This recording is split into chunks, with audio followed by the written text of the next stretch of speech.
ఎవరి కొరకు ఎందుకొరకు సాగించు పోరాటము ఇల్లు విడిచి పల్లె విడిచి ఈనాళ్ళు ఈ నరకము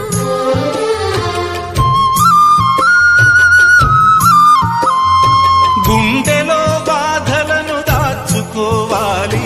నా పోరు బాటలో నీ తోడు కావాలి పల్లెనే ఇల్లుగా నువ్వు చూసుకోవాలి పంచాది నిర్మలకు చెల్లెవనిపించాలి నీ మాట